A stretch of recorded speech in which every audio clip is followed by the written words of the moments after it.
கேட்டு சொல்லி பண்ணுவாங்க அந்த காமிக் புக்ஸ்னா எனக்கு சின்ன வயசு வந்து அது எவ்வளவு விருப்பம் அப்படின்னு சொல்லி ஸோ அதுக்கு முதல்ல இந்த இனிஷியேட்டிவ் எடுத்தவங்க வந்து கிராஃபிக் நாவல்ங்கிறது இங்கிலீஷ்ல புதுசு இல்லை நிறைய பார்த்துருக்கோம். பட் தமிழுக்கு அது திருப்பி இந்த இவ்வளவு பேர் ஒரு குவாலிட்டியா கொடுக்கணும் அப்படின்னு நினைக்கிறது வந்து எனக்கு தெரிஞ்சது ஃபர்ஸ்ட் டைம் நினைக்கிறேன் இவ்வளவு குவாலிட்டியில ஒரு புக்கை பார்க்கறது. ஸோ இது கண்ணு ஆகணும்.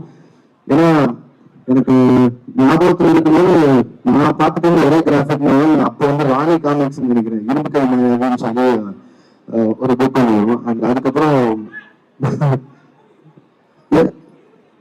புக் அது காமிக் புக் அது கொஞ்சம் லேட்டா சொல்றேன் போது இந்த வேலைக்கு வந்து ஸோ அதுக்கப்புறம் எனக்கு தெரிஞ்சு அந்த அளவுக்கு குவாலிட்டியா இருக்கிற ஒரு புக்கை நான் பார்க்கணும் படிச்சுட்டேன். ஃபர்ஸ்ட் ஒரு 10 days முன்னாடி எடிஷன் கொடுத்தாங்க, எனக்கு ரொம்ப பிடிச்சிருந்தது.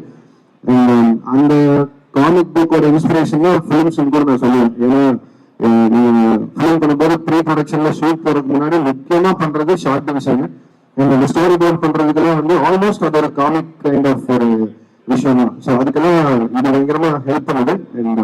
ஸோ அந்த வகையில அவர் இது மட்டும் இல்லை, இந்த இப்போ கடைசியாக ரிலீஸ் பண்ண ஒரு புக்கை வந்து கிட்டத்தட்ட அதே மாதிரி குயின்ஸ்லாந்து பண்றதெல்லாம் இருக்காங்க. ஸோ அந்த மாதிரி நிறைய பல முயற்சி பண்ணாங்க. ஸோ அதுக்கு எல்லாத்துக்குமே ஒரு வாழ்த்துக்கள். And keep doing this and keep inspiring us and work with it. Thank you.